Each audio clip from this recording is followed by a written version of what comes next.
শান্তিনগর রাজ্য। মজার গল্প। গল্পটি একটু মন দিয়ে শুনুন।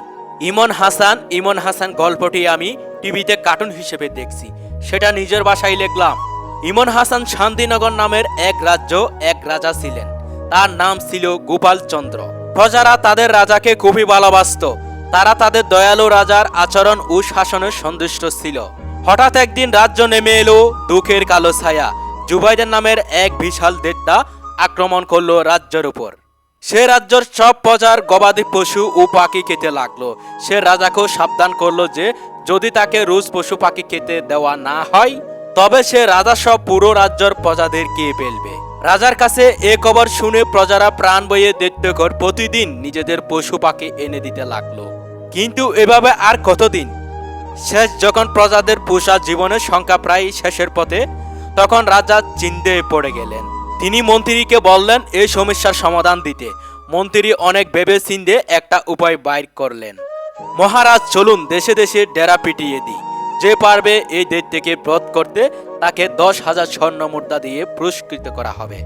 ঠিক বলছেন মন্ত্রী, এছাড়া তো আর কোনো উপায় দেখছি না। মন্ত্রীর কথা মতো রাজা দেশ দেশান্তরে ডেরা পিটিয়ে দিলেন। একদিন রাজা সবাই বসেছেন। হঠাৎ তার এক প্রহরী এসে খবর দিল যে বিন্দেশ থেকে সুবাইদার নামের আরেক দৈত্য এসেছে। সে রাজার সাথে দেখা করতে চায়। রাজা একটু ভয় পেলেন, যদিও সে মানুষ কোকো হয়, কিন্তু উপায় তো নেই। ঠিক আছে, ওকে বাগানে অপেক্ষা করতে বলো।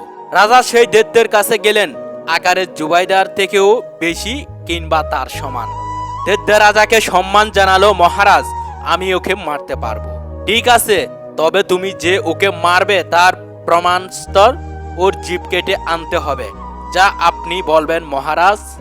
দৈত্য মাটি কাঁপিয়ে চলল জুবাইদারকে মারতে।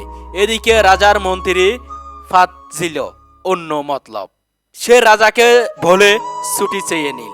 সে জুবাইদার পিছিয়ে নিল।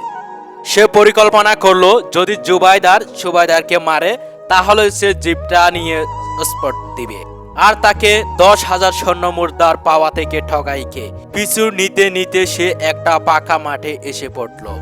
সেখানে একটা ঝোপের আড়ালে লুকালো সে।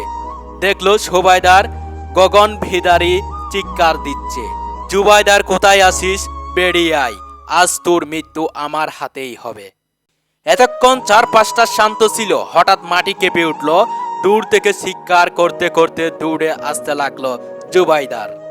আর দেখা দেখি সুবাইদারও দৌড়াতে শুরু করলো। তারপর কাছাকাছি আসতে শুরু হলো মল্লযুদ্ধ। দুজন দুজনকে ধাক্কা মেরে মাটিতে ফেলার চেষ্টা করতে লাগলো। শেষে তারা ভয়ঙ্কর যুদ্ধ শুরু করতে থাকলো। জুবাইদার বট গাছ ছুটে, সুবাইদার ছুটে পাহাড়। এমন ভাবে চলতে চলতে এক সময় মারা গেল জুবাইদার। সুবাইদার তার কাছে না আসতেই মন্ত্রীর জিভ নিয়ে পালিয়ে গেল রাজপ্রাসাদে। এসে সে রাজাকে বলল মিথ্যে কথা। সে জিভটা দেখালো। মহারাজ, আমি ওকে মেরেছি, এই যে প্রমাণ। সুবাইদার রেগে মেগে ছুটতে ছুটতে এলো, না আমিই মেরেছি। কিন্তু প্রমাণ তো ওর কাছে সুবাইদার।